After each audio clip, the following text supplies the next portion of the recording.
কোন বইয়ের আবৃত্তিটা বেশি সুন্দর লাগে? ইউনাইটেড স্টেটস অফ আমেরিকাতে একটা কনফারেন্স হয়েছিল, 10 মিনিট করে সময়, সব ধর্মীয় কিতাবের শায়েকরা, গুরুরা, ধর্মনানকরা আর ফাদাররা আর কারীরা বসেছে।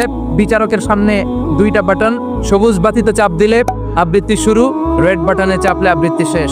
প্রথমে ডাকা হয়েছে শ্রীমত ভগবত গীতা, 10 মিনিট পড়েছে, করার পরে বিচারক রেড বাটনে প্রেস করেছে, সময় শেষ, নেমে গিয়েছে। এরপরে ডাকা হয়েছে ত্রিপিটক, পড়তে 10 মিনিট শেষ, চলে গেল। সব ধর্ম গ্রন্থের আবৃত্তি এবং তেলাওয়াতের পরে সর্বশেষে মুসলমানদের ধর্মগ্রন্থ কোরআন আবৃত্তি করার জন্য ডাকা হয়েছে।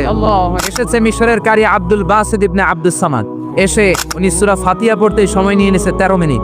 কিন্তু কি আজীব তামাশা, বিচারক তো লালবাতি চাপে না। আব্দুল বাসিত কয় এই তো সুযোগ, উনি কোরআনের সবচেয়ে সুন্দর সূরা আর রহমান তেলাওয়াত শুরু করলেন। 15 মিনিট হয়ে যায়, বিচারক লালবাতি চাপে না। 20 মিনিট, 25 মিনিট, 30 মিনিট হয়ে যায়, লালবাতি চাপে না। এদিকে অর্গানাইজিং কমিটির প্রধান চেয়ার থেকে উঠে এসে বিচারকের গায়ে ধাক্কা দিয়ে বলে, এই না, লালবাতি চাপোস না কেন? ওরে ধাক্কা দেওয়ার পরে বিচারক ভূত দেখার মতো চমকে উঠছে, কি লালবাতি, নীলবাতি, কোন বাতি?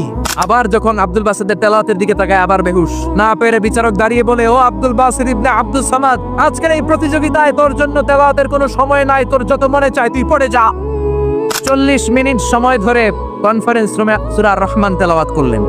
কনফারেন্স শেষ হলো, ওই বিচারকের বিরুদ্ধে মামলা হলো 3টা, আন্তর্জাতিক আদালতে মামলা। মাননীয় আদালত বলে, সব ধর্মগ্রন্থের 10 মিনিট দেওয়ার কথা, বাইবেলরে দিলি 10, শ্রীমত ভগবত গীতারে দিলি 10, ত্রিপিটকরে 10, কোরআনরে অতিরিক্ত 30 মিনিট, মানে আগের 10 আর 30 মিনিট 40 মিনিট দিলি কেন?